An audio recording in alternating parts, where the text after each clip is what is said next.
HR 同事，你琴日 send 俾我嘅裁員計劃，我大致睇過，覺得有好多需要調整嘅地方，所以叫你過嚟商量下。好嘅，總經理有邊度需要調整呢？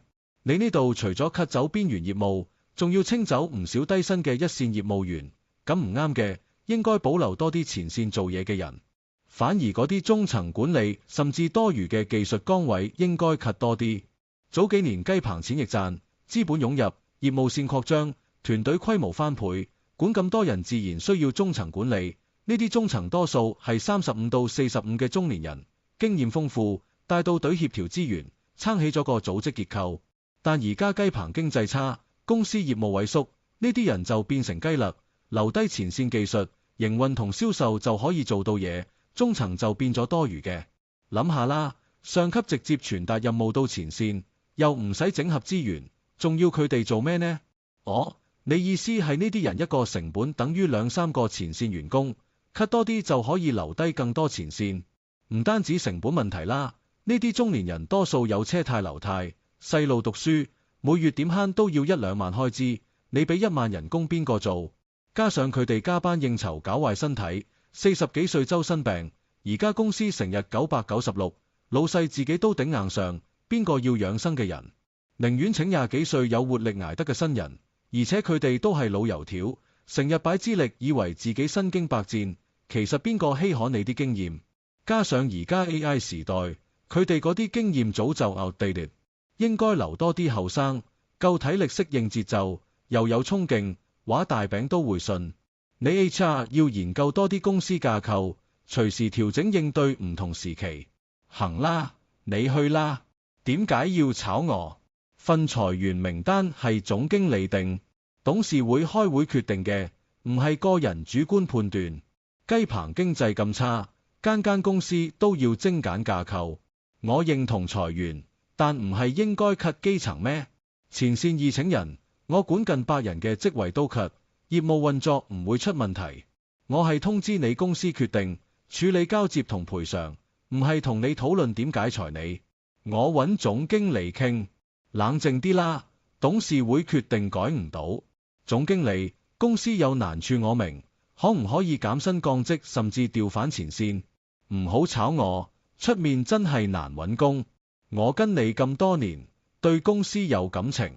而家公司情況你知，今年唔係第一次裁員，董事會決定 cut 業務同人手，賠償金有20-30萬，頂到一段時間啦。我唔賭40中當打，唔好咁悲觀，車到山前必有路。我有會要開，有困難再揾我。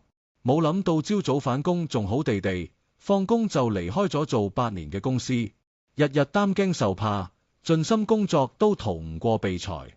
賠償頂到一時，但唔可以坐食山崩，聽日要即刻揾工。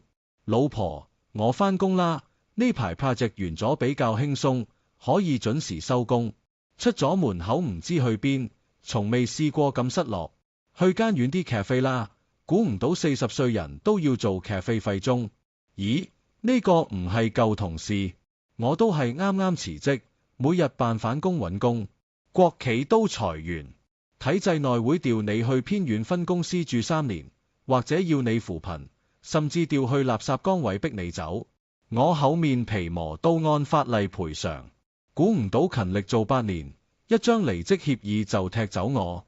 雞棚經濟差，後生捱得仲有出路，中年失業就窮途末路。cafe 常客都係社會縮影，個個失業中青年，打咗幾十份 CV 都冇回音。喂，係陳生嗎？我哋請業務總監，聽日嚟見工。39歲仲見總監，呢個年紀唔應該做副總咩？你知我年齡仲叫我嚟，返去等消息啦。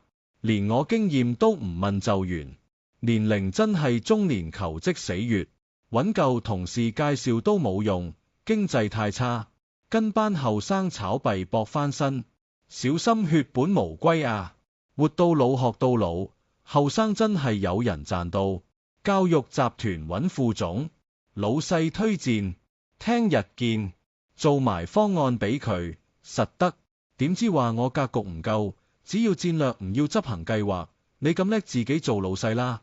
老婆，公司破產清算了，我都失業10日啦，兩公婆冇收入點算？阿媽，我返嚟啦，2份工都冇咗，而家搵唔到工，送外賣都得，一個月幾千頂得咩？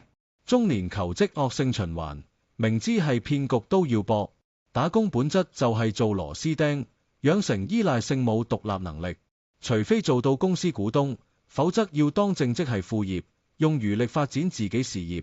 好似某作家咁用公餘寫嘢成名，而家諗住接品牌做網銷，或者搞私域流量。中年覺醒未算遲，與其等人施捨，不如自己發圍。人生冇坦途，最緊要唔好自暴自棄。